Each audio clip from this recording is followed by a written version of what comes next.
تو یہ پانی صرف ان گوٹھوں میں ہی کیوں نکل رہا ہے؟ آس پاس کے رہائشی علاقوں میں کیوں نہیں، جہاں کے رہائشی عرصہ دراز سے پانی کی عدم دستیابی کا رونا رو رہے ہیں؟ ہمیں بہت مشکلات ہوتی ہے بیٹا، بہت پریشانی ہوتی ہے، کیونکہ نہیں ہوتا تو اب کہاں جائیں گے پانی بھرنے، پھر ٹینکروں کو بلانا پڑتا۔ تقریباً 10-12 سال ہو گئے ہمیں تو یہاں رہتے ہوئے، اور مستقل یہی پریشانی چل رہی ہے۔ کبھی کہتے ہیں کہ لائن ٹوٹ گئی ہے، کبھی کہتے ہیں کچھ، کبھی گٹر کی لائن مل جاتی ہے تو جو پانی دیتے ہیں تو وہ بھی اس قدر خراب ہوتا ہے، اس قدر گندا ہوتا ہے کہ ہم کسی استعمال میں بھی نہیں لا سکتے۔ اس بات میں کوئی شک نہیں کہ ان ہائیڈرنٹس پر واٹر بورڈ کا پانی ہی چوری کر کے عوام کو فروخت کیا جا رہا ہے، جس میں مبینہ طور پر علاقہ پولیس اور واٹر بورڈ کا عملہ ملوث ہے۔ کہ پولیس چاہے تو ایک بھی ہائیڈرنٹ نہ چلے، ایک بھی ہائیڈرنٹ نہیں چل سکتا۔ واٹر بورڈ بہت اپنی ایفرٹس کر سکتا ہے۔ ہم نے یہ آفر کی ہے کہ کوئی واٹر بورڈ کا آدمی اس میں ملوث ہے تو اس کو بھی آپ کے فریق کردار تک پہنچائیں، لیکن مجھے افسوس کے ساتھ کہنا پڑتا ہے کہ اتنے آپریشن کے بعد بھی آج تک کوئی گرفتاری عمل میں نہیں آئی، کسی کو سزا نہیں ہوئی۔ تو ظاہر ہے کہ واٹر بورڈ کا عملہ بھی یہ دیکھتا ہے کہ جناب اتنی جان جوکھوں میں ڈال کے ہم اس مافیا کے خلاف جنگ کرتے ہیں، لیکن اس کے باوجود اس کا کچھ نہیں ہوتا اور وہ ایف آئی آر دب جاتی ہے اور وہ ریلیونٹ کلاس میں بھی رجسٹر نہیں ہوتی ہے، تو میرے خیال میں ان کی حوصلہ شکنی ہوتی ہے۔ ایم ڈی واٹر بورڈ کا کہنا تھا کہ ان گوٹھوں میں غیر قانونی ہائیڈرنٹس کے ایکشن لینے پر ری ایکشن کا سامنا کرنا پڑ سکتا ہے، لیکن ٹھوس منصوبہ بندی کے بعد جلد ہی ان عناصر کے خلاف کارروائی عمل میں لائی جائے گی۔ کیمرامین ثاقب بشیر کے ساتھ پروگرام دنیا کامران خان کے ساتھ کے لیے محمد شہریار، کراچی۔ اس پر مزید بات کرنے کے لیے محمد شہریار ہمارے ساتھ موجود ہے۔ شہریار صاحب، یہ بتائیے گا کہ یہ جو غیر قانونی واٹر ہائیڈرنٹ والے ہیں یہ کہہ رہے تھے کہ یہ زیر زمین پانی نکالتے ہیں، آپ نے کہا کہ اس میں کوئی شک نہیں ہے کہ یہ دراصل واٹر بورڈ کی، کراچی واٹر بورڈ کی لائنز ہیں یا وہ پانی ہے جو کہ دراصل واٹر بورڈ کا پانی ہے، اسے چرایا جا رہا ہے اور اسے بیچا جا رہا ہے۔ کیوں کہہ رہے ہیں آپ یہ؟ کامران صاحب، اس بات کو چند باتوں سے میں ثابت کرنے کی کوشش کروں گا۔ نمبر ایک تو یہ کہ یہ صرف 2 سے 3 کلومیٹر کے ریڈیس میں گلشن اقبال کے گوٹھوں میں ہی یہ سارے کے سارے ہائیڈرنٹس قائم ہیں، جو کہ یہ کلیم کرتے ہیں کہ وہ پانی زیر زمین نکال کے بیچ رہے ہیں۔ دوسری بات یہ کہ جو ان کے ساتھ جو پکی آبادیاں ہیں وہاں پر ہی یہ پانی بیچا جا رہا ہے، تو وہاں سے زیر زمین پانی نہیں نکل پا رہا، یہ صرف ان گوٹھوں میں ہی نکل رہا ہے۔ دوسری بات، اس کے بعد ایک اور بات یہ کہ ایم ڈی واٹر بورڈ خود اس بات کو تسلیم کرتے ہیں کہ اس علاقے میں میٹھا پانی زیر زمین دستیاب نہیں ہے، اور اگر دستیاب بھی ہے تو اتنی بڑی تعداد میں نہیں ہو سکتا کہ ایک گاڑی ابھی ختم نہیں ہوتی ہے دوسری گاڑی آ کے لگ جاتی ہے، اور فریکوینٹلی بیسس پہ یہ کاروبار جاری ہے، کھلے عام جاری ہے، اور جو آس پاس کے فلیٹس والے ہیں، جو بنگلوز والے ہیں، وہ یہی پانی خریدنے پر مجبور ہیں۔ اس پہ کوئی پابندی نہیں ہے کہ زیر زمین پانی نکال کے آپ بیچا کریں، پورے شہر میں جو چاہے بورنگ کرے پانی نکالے اور بیچنا شروع کر دے، اس پر کوئی پابندی نہیں ہے، قانون اس کو نہیں روکتا؟ واٹر بورڈ کا یہی کہنا ہے کہ یہ قانوناً منع ہے، کوئی بھی پانی بندہ نہیں بیچ سکتا، اس کو پرمیشن چاہیے ہوتی ہے، واٹر بورڈ کی پرمیشن چاہیے ہوتی ہے، اس کو لیبارٹری ٹیسٹ چاہیے ہوتے ہیں، اور سب سے بڑھ کے یہ کہ قانون اس بات کی اجازت ہی نہیں دے سکتا کہ آپ کوئی بھی بندہ منہ اٹھا کے پانی بیچنا شروع کر دے۔ واٹر بورڈ کی متعلقہ اداروں کی جو لیبارٹریز لیب کی ان کو پرمیشن چاہیے ہوتی ہے۔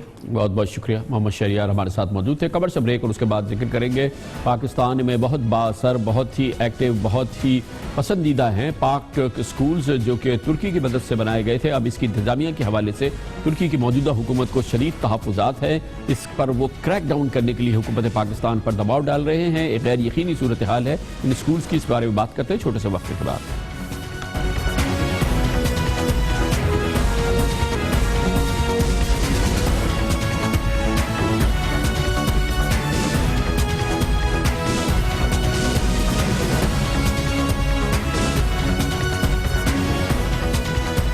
ترکی میں ناکام فوجی بغاوت کے جو اثرات ہیں، جو رد عمل اس وقت سامنے آیا ہے ترکی کی موجودہ حکومت کا، اس کے صدر طیب اردگان کا، اس کے نتائج اور اثرات صرف ترکی تک محدود نہیں ہیں۔ ترکی میں اس کے اثرات بے پناہ تعلیمی اداروں میں ہوئے ہیں، جہاں پر گولن تحریک، جس کے بارے میں بتایا جاتا ہے کہ اس سے متاثر تھا یہ فوجی انقلاب اور حکومت کو الٹنے کی کوشش، اس سے منسلکہ یا اس سے تعلق رکھنے والے اساتذہ کو ہزاروں کی تعداد میں اسکولوں، کالجز اور یونیورسٹی سے نکال دیا گیا ہے۔ دنیا میں کئی مقامات ایسے ہیں، کئی ممالک ایسے ہیں جہاں پر ترکی اس ریلیونٹ ملک کے ساتھ مل کے اسکول چلاتا ہے. پاکستان بھی اس میں شامل ہے. پاک ٹرک اسکولز پاکستان میں بہت اچھی شہرت رکھتے ہیں. پاکستان میں 18 سے زائد مقامات پر یہ اسکول کام کر رہے ہیں, لیکن اطلاعات کے مطابق ناکام فوجی بغاوت کے بعد اب ترکی کی حکومت کا پاکستان کی انتظامیہ سے, پاکستان کی حکومت سے یہ کہنا تھا کہ ان اسکولز میں موجود گولن تحریک سے وابستہ وہ ترک باشندے جو ان اسکولوں سے منسلک ہیں ان کو اس سے علیحدہ کیا جائے. تازہ ترین اطلاعات کے مطابق یہ علیحدگی کا عمل شروع ہو گیا ہے اور پاکستان کے کئی اسکولوں سے ترک اساتذہ کو اور پرنسپل کو ان کی نوکریوں سے خارج کیا گیا ہے. پاکستان میں قائم پاک ترک اسکول نیٹ ورک کی انتظامیہ نے کہا ہے کہ ان کے اعلیٰ معیار کے حوالے سے اسکولوں کے خلاف غلط بیانی سے کام لیا جا رہا ہے اور ان اسکولوں میں جو ہزاروں طالب علم پڑھتے ہیں اس کی وجہ سے ان میں بے چینی پھیل رہی ہے. ان کا کہنا یہ ہے کہ صورتحال بہت زیادہ خراب نہیں ہے. پاک ترک ایجوکیشن فاؤنڈیشن اسلام آباد میں وہ کہتی ہے کہ ترک سفارت خانہ اس کے خلاف پروپیگنڈا کر رہا ہے اور ہزاروں پاکستانی بچوں کا تعلیمی مستقبل داؤ پہ لگا رہا ہے. یہ باقاعدہ کہا جا رہا ہے مبینہ طور پہ ترکی کے سفارت خانے کے حوالے سے. پاک ٹرک سکولز میں پرائمری کلاسز سے لے کر اے لیول تک کے کل ملا کے تقریباً 12,000 پاکستانی طالب علم ہیں اور ان کا اسٹاف تقریباً 1500 لوگوں پہ مشتمل ہے. اس لیے یہ ایک بہت بڑا عمل ہے جو کہ اس وقت پاکستان میں ہے ان پاک ٹرک اسکول کے حوالے سے. حالیہ دنوں میں ہم نے دیکھا کہ ترکی کے وزیر خارجہ پاکستان آئے تھے اور اطلاعات کے مطابق ان کا جو سب سے اہم موضوع تھا اس دورے کے دوران وہ انہی اسکولز کے متعلق اور یہاں پہ موجود ترکی کے اساتذہ کے حوالے سے تھے جن کے بارے میں ان کا خیال تھا کہ وہ گولن تحریک سے منسلک ہیں. اس موقع پر ایک پریس کانفرنس بھی ہوئی تھی جس میں جناب سرتاج عزیز نے حکومت پاکستان کے موقف کا برملا اظہار کیا تھا. We are going to protect the schools and students as far as those are concerned, and under some alternative arrangements. So once the arrangements are there, you will all be informed about it, because some of the schools, if they are professionally managed and they are providing good education, we will try to find alternative arrangement for the schools to continue, whereas their other activities has to be managed or curbed in whatever way our Turkish brother would like us to do. پاک truck international school foundation کے تحت اس وقت آپ کیجیے گا پاکستان میں 28 تعلیمی ادارے کام کر رہے ہیں. 18 نہیں 28 تعلیمی ادارے کام کر رہے ہیں. میں نے آپ سے عرض کیا کہ 12,000 اس میں طالب علم ہیں, 1500 اس میں اسٹاف ہے اور یہ بہت ہی بھرپور اور فعال تعلیمی ادارے ہیں. موجودہ صورتحال کیا ہے اس کے بارے میں ہم سے بات کریں گے.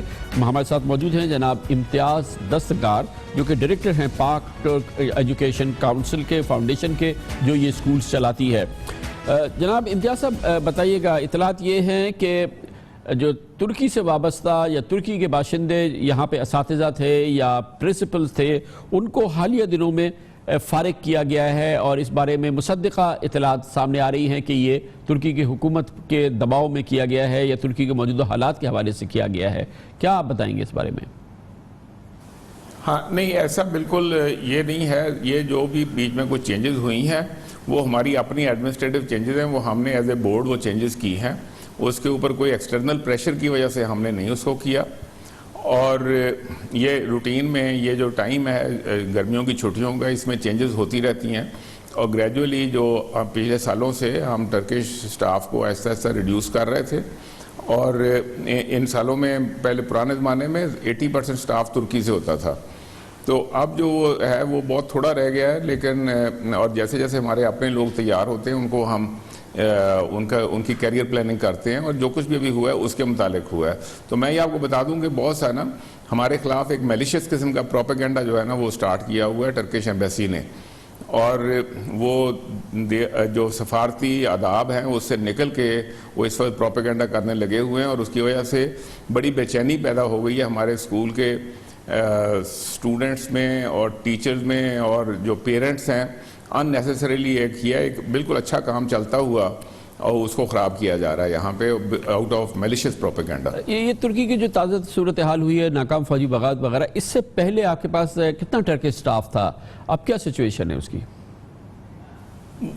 دیر آر دی ٹرکش ایکسپرٹس ہیں کوئی 110 کے قریب ہمارے پاس. اچھا, اور وہ they are like subject specialist ہیں اور they are like education specialist ہیں, پروگرام مینیجرز ہیں, ہائی لیول کے لوگ ہیں جن کے ساتھ یہ جو پروگرامز ہیں ہمارے ایجوکیشنل ٹیچر ٹریننگ کے پروگرامز ہیں ان کو وہ رن کر رہے ہیں، اور جیسے جیسے ضرورت پیش آئے گی ان کو انکریز یا ریڈیوس بھی کر سکتے ہیں. بٹ میں آپ کو یہ بتا دوں کہ ان جو ٹیچرز کی جو ٹرکش گورنمنٹ ان کی ایمپلائر نہیں ہے، یا پاکستان گورنمنٹ اس کی ایمپلائر نہیں ہے، اس کے جو ایمپلائر ہیں وہ ہے یہ پاک ترک educational foundation, which again I would say is a Pakistani Guarantee Limited company. That is the employer. It can request the government for extension of its visas. It can say کہ اچھا جی ہم نے فلانے کو فارغ کر دیا, اس کو واپس بھیج دیں, ہے جی. لیکن گورنمنٹ اس کے اوپر کوئی یونیلیٹرلی فیصلہ انشاءاللہ نہیں کرے گی یا نہیں کر سکے گی, کیونکہ یہ تو جو امپلائر ہے اس کی ریکوائرمنٹ پہ ویزا دیا جاتا ہے. اور ابھی آپ پر کوئی حکومت کی طرف کی جانب سے کچھ کہا نہیں جا رہا, کوئی کمیونیکیٹ نہیں کیا جا رہا, کوئی دباؤ نہیں ہے اس ٹرکی سٹاف کے حوالے سے؟ دباؤ کی بات ہے نا کہ جی یہ ساری چیزیں ہمارے پاس یہ میڈیا کے تھرو ہی آ رہی ہیں, کوئی ویسے دباؤ نہیں ہے. میڈیا کے تھرو جب آتا ہے تو آبویسلی پھر لوگ سوال پوچھتے ہیں کہ جی یہ کتنے دن چلے گا اسکول, ہمیں بچوں کے لیے کیا کرنا ہے, ہمیں بچے کہیں اور تو نہیں منتقل کرنے پڑیں گے, مڈ ایئر ہے. اچھا, تو اس لیے اس قسم کے دباؤ ہیں. لیکن ہم نے گورنمنٹ کو بھی we are in touch with the interior ministry, with the foreign ministry, with the education ministry, whoever is there, with the provincial governments, ہیں جی. اور سب لوگوں کو ہماری متعلق پتہ ہے کہ ہم کوئی پولیٹیکل ادارہ نہیں ہیں, اور مطلب مائی سیلف اور میرے جو بورڈ کے باقی ممبرز ہیں, ہمارا کوئی ذاتی اس میں مفاد نہیں. ہم یہاں کوئی کیش یا پیسہ بنانے کے لیے نہیں آئے ہوئے, ہم تو خود اپنا والنٹیئر اپنا ٹائم دے رہے ہیں, اپنا پیسہ بھی لگایا اس کے اندر, تاکہ ہمارے فیوچر جنریشن کے لیے ہم نے ایک پلیٹ فارم بنایا ہے ان کے ساتھ مل کے.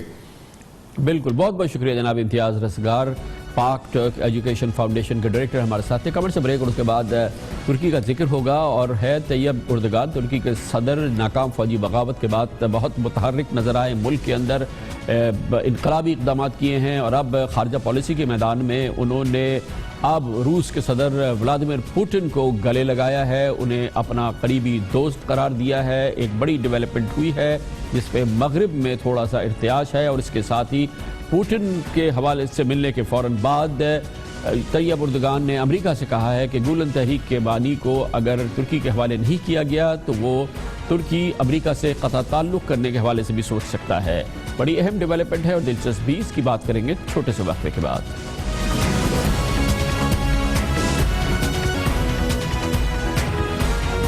ترکی میں فوجی بغاوت کو بدترین ناکامی کا سامنا کیوں کرنا پڑا, اس کے حوالے سے مسلسل اطلاعات آ رہی ہیں, اور بہت دلچسپ اطلاعات ہیں جو سامنے آ رہی ہیں.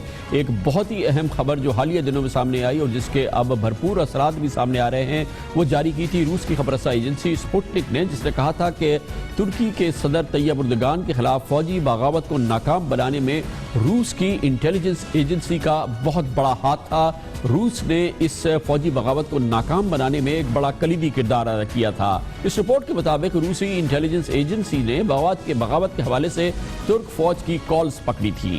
بغاوت کی اطلاعات صدر پوٹن کے حکم پر ترک حکومت کو فراہم کی گئی, اور روسی اطلاعات پر باغی فوجیوں اور ان کے ساتھیوں کے اقدامات کو ناکام بنایا گیا, اور اس طرح سے روس نے کلیدی کردار ادا کیا اس بغاوت کو ناکام بنانے کے لیے, فوجی بغاوت کو, جس کا کہ ہدف ترکی کی موجودہ حکومت اور اس کے صدر طیب اردگان تھے. اب اس کے اثرات سامنے آ رہے ہیں, جس سے لگتا یہ ہے کہ ان اطلاعات میں وزن تھا. ترکی کے صدر رجب طیب اردگان نے پچھلے ماہ 15 جولائی کو ناکام فوجی بغاوت کے بعد پہلا غیر ملکی دورہ روس کا کیا ہے, جس پر امریکہ اور مغربی دنیا میں اس وقت بہت بے چینی ہے. سینٹ پیٹرز برگ میں ہونے والی ملاقات میں صدر پوٹن نے ٹرکی پر عائد پابندیاں اٹھا کر سرمایہ کاری اور سیاحت سمیت کئی شعبوں میں فوری طور پہ تعلقات کو آگے بڑھانے کا اعلان کیا ہے. ترک کے صدر طیب اردگان نے پوٹن سے اپنی حالیہ ملاقاتوں میں کہا کہ فوجی بغاوت کی کوشش کے دوران آپ کی فون کال نے ہمارا حوصلہ بڑھایا تھا. مجھے یقین ہے کہ اب ترکی اور روس تعلقات مثبت راستے کی طرف چل پڑے ہیں. اس کے جواب میں صدر پوٹن نے کہا کہ ترکی میں بغاوت کی کوشش کے دوران میں نے آپ کو مکمل حمایت کا یقین دلایا تھا.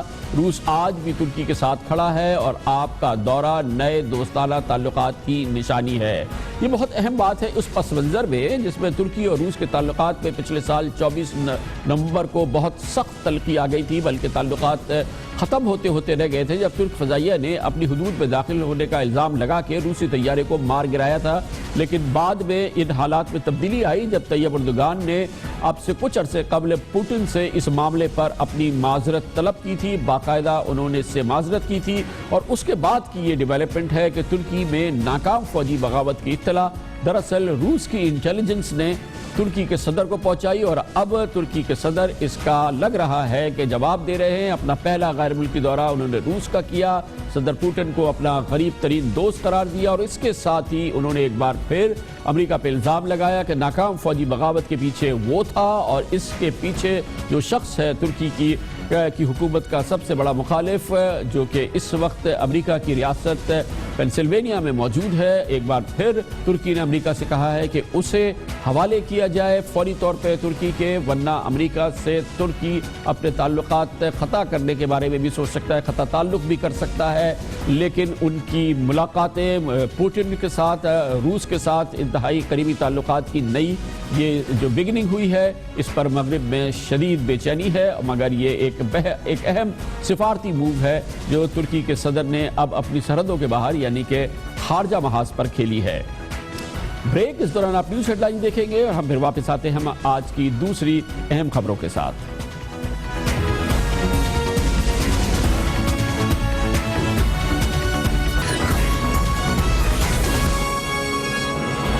آپ دیکھ رہے ہیں خبروں، تبصروں اور تجزیات پر مبنی پاکستان کا سب سے معتبر نیوز شو دنیا، کامران خان کے ساتھ۔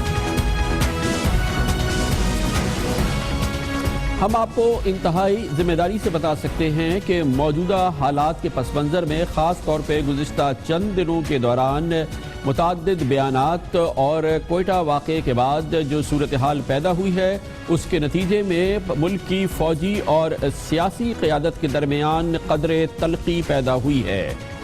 یہ تلخی جو کہ حالیہ دنوں میں متنازع بیانات کے حوالے سے سامنے آئی ہے، آج وزیر اعظم جناب نواز شریف نے ذاتی کوشش کی اور اس تلخی کو زائل کرنے کی بھرپور کوشش کی ہے، مگر یہ تلخی کی بنیاد بنی ہے وہ بیانات جو پچھلے چند روز میں دیکھنے میں آئے، اور اس کی سب سے بڑی وجہ یہ بنی کہ وہ دراصل حکومتی اتحادیوں کی جانب سے دیے گئے تھے۔ ان بیانات میں جو بیانات سامنے آئے، جو کہ پارلیمنٹ کے فلور پر بھی آئے، میڈیا کے سامنے بھی دیے گئے، اس میں قابل ذکر بیانات میں جناب مولانا فضل الرحمان، جامعۃ علماء اسلام فضل الرحمان گروپ کے سربراہ جناب محمود خان اچکزئی، اس کے علاوہ جمعیت علماء اسلام سے تعلق رکھنے والے جناب محمد خان شیرانی، اور اس کے علاوہ خود پاکستان مسلم لیگ نون سے تعلق رکھنے والی ایک اور اہم شخصیت کے متنازع بیانات ہیں، جس نے اس پوری صورتحال میں ایک تلخی پیدا کی، اور اس حد تک تلخی پیدا کی ہے کہ کیونکہ اس میں جو زبان استعمال کی گئی تھی، خاص طور پہ اس میں پاکستان کے حساس سیکیورٹی اداروں، انٹیلیجنس ایجنسیز پر جس انداز سے تنقید کی گئی تھی، حاشیہ آرائی کی گئی تھی، اسے انتہائی غیر مناسب سمجھا گیا ہے، اور اس حوالے سے خاص طور پہ کل جو کور کمانڈرز کانفرنس ہوئی تھی، اس میں شدید برہمی کا اظہار کیا گیا تھا۔ کور کمانڈرز کانفرنس میں اس بات کا اظہار بھی کیا گیا تھا، ہمیں قابل اعتماد ذرائع کہتے ہیں کہ دراصل پاک فوج کی قربانیوں کے نتیجے میں، ضرب عضب کی کامیابیوں کے نتیجے میں پاکستان میں سیکیورٹی کے حالات میں زمین آسمان کا فرق پڑ چکا ہے۔ پاکستانی پہلے کی نسبت کہیں اپنے آپ کو محفوظ سمجھتے ہیں، پاکستان میں دہشت گردوں کے ٹھکانوں پر زبردست حملے کیے گئے ہیں، انہیں پکڑا گیا ہے، عبرتناک سزائیں دی گئی ہیں۔ اس پورے ماحول میں اگر فوج اور اس کی ایجنسیز پر اگر تنقید کی جاتی ہے یا اس حوالے سے طنز کیا جاتا ہے تو یہ ناقابل قبول عمل ہے۔ یہ تمام ترجمانی آج خود chief of army staff general Raheel Sharif نے اس اجلاس میں کی جو فوجی اور سیاسی قیادت کے درمیان وزیر اعظم جناب نواز شریف کی سربراہی میں ہوئی تھی۔ اس اجلاس کے دوران ہماری اطلاعات کے مطابق یہ موضوع کافی اہمیت اختیار کر گیا جب chief of army staff general Raheel Sharif نے فوج کے کمانڈرز کی جانب سے اس پورے ماحول پر ان کے رد عمل اور خود پورے فوج کے ادارے میں اور پورے ملک میں اس پر جو رد عمل ہے اس کا بھرپور اظہار کیا۔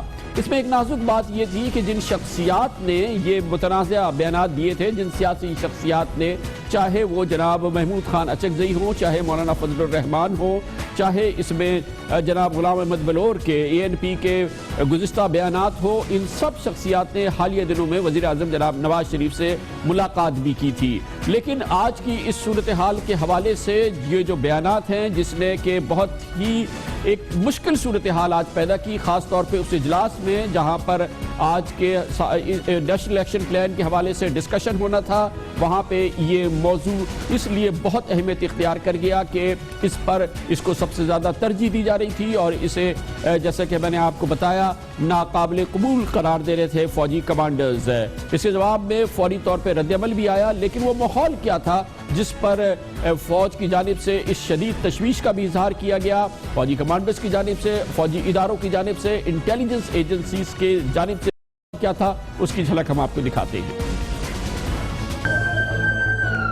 سانحہ کوئٹہ کے بعد اور اس سے پہلے مسلم لیگ نون، اس کی اتحادی جماعتوں اور پیپلز پارٹی کے رہنماؤں کی جانب سے مخصوص سوچ کے تحت متواتر ایسے بیانات دیے گئے ہیں جن سے سیاسی اور عسکری تعلقات میں ایک خط تقسیم نمایاں ہوا ہے. سانحہ کوئٹہ پر مذمت کرتے ہوئے پشتونخوا ملی عوامی پارٹی کے سربراہ محمود خان اچکزئی نے کل قومی اسمبلی کے اجلاس میں کہا تھا کہ بھارت کی خفیہ ایجنسی رو پر الزامات کے بجائے اپنے اداروں کی ناکامی پر توجہ دینی چاہیے. گدلے پانی سے سوئی ڈھونڈنے والی پاکستانی ایجنسیاں دہشت گرد کیوں پکڑ نہیں پا رہی؟ رو پر الزام سے کام نہیں چلے گا. وزیر اعظم نواز شریف کوئٹہ حملے کو ٹیسٹ کیس بنائیں. اگر انٹیلیجنس اور سیکیورٹی افسران ناکام رہیں تو وزیر اعظم کو انہیں برطرف کر دینا چاہیے. سانحہ سول اسپتال کے بعد دونوں شریف الگ الگ کوئٹہ پہنچے. قوم کو کیا پیغام گیا؟ تخریب کار خود ایجنسیوں کے پیرول پر ہیں تو پھر دہشت گردی کیسے رکے گی؟ سرکاری تقریبات میں وہ لوگ بھی موجود ہوتے ہیں جنہیں جیلوں میں ہونا چاہیے. حساس ادارے دہشت گردوں کے بجائے سیاست دانوں کی معلومات لینے میں لگے ہیں. جمعیت علماء اسلام فے کے سربراہ مولانا فضل الرحمان نے نہ صرف محمود خان اچکزئی کے بیان کی تائید کی بلکہ کہا کہ رو کا نام لے کر بری الزمان نہیں ہوا جا سکتا. کوئٹہ حملہ ایجنسیوں کی ناکامی ہے. بات یہ ہے کہ رو کا راستہ کون روکے گا پاکستان میں روکوں گا، اچکزئی روکے گا، نواز شریف روکے گا، اس کو بھی تو ظاہر ہے کہ ہماری ایجنسی نے روکنا ہے نا. تو ایجنسیاں کیوں بار بار رک جاتی ہیں اور ہم بری ذمہ ہو جاتے ہیں جس وقت ہمارے زبان پر را کا لفظ آتا ہے تو بس ختم ہو جاتی ہے بات. اس کا معنی یہ ہے کہ ہم بری ذمہ ہو گئے کہ اس سے بری ذمہ نہیں ہوا جا سکتا. بہرحال اس میں کوئی شک نہیں ہے کہ یہ فیلیئرز ہیں. آرمی پبلک اسکول کا واقعہ ہو، بادشاہ خان یونیورسٹی کا ہو، اس کے علاوہ جو اور واقعات ہوئے ہیں ہمارے دفاعی اداروں کے اندر ہوئے ہیں. آج یہ کوئٹہ میں اتنا بڑا واقعہ ہوا ہے اور ہم اس پہ اتنا لائٹ لے رہے ہیں کہ جیسے بس را کا نام لے لو تو بس ختم ہو جاتی ہے بات. اس طرح ختم نہیں ہوتی. ان کو راستہ کون روکے گا؟ اس سے قبل پرسوں جمعیت علماء اسلام کے رکن اسمبلی اور اسلامی نظریاتی کونسل کے چیئرمین مولانا محمد خان شیرانی نے قومی اسمبلی میں کہا تھا کہ ہمارا دشمن ہمارے گھر کے اندر ہے. بلوچستان میں کوئی رو یا موساد نہیں. بتایا جائے کہ اسٹیبلشمنٹ ملک کے لیے ہے یا ملک اسٹیبلشمنٹ کے لیے ہے. یہ ہمارے ہی لوگ ہیں. یہی با اثر طبقے مختلف تنظیموں کو سپورٹ کرتے ہیں. قوم سے جھوٹ نہ بولا جائے. بتایا جائے کہ مسلح تنظیمیں کس کی ہیں. ملک کی اندرونی طاقتیں دہشت گردوں کی پشت پناہی کر رہی ہیں. ہفتے کو سینٹ کے 44ویں یوم تاسیس کی تقریب سے خطاب میں مسلم لیگ نون کے سینیٹر مشاہد اللہ خان نے کہا تھا کہ جنہوں نے مشرقی پاکستان کو علیحدہ کیا، لال مسجد آپریشن کیا، سانحہ 12 مئی کیا، ان میں سے کوئی اشتہاری ہے تو کسی کو یاد کرنے والا بھی کوئی نہیں. پاکستان کو پیچھے بھی چلانے کی کوشش کی گئی. 2 قدم آگے، 1 قدم آگے اور 2 قدم پیچھے. جب یہاں پہ مارشل لا لگے، جب یہاں پہ طالع ازما جرنیلوں نے پاکستان کے عوام کی خواہشات کو اپنے پیروں تلے کچلا. اسی پس منظر میں پیپلز پارٹی کے رہنما اور سینٹ کے چیئرمین میاں رضا ربانی اور سابق صدر آصف علی زرداری کے ترجمان سینیٹر فرت اللہ بابر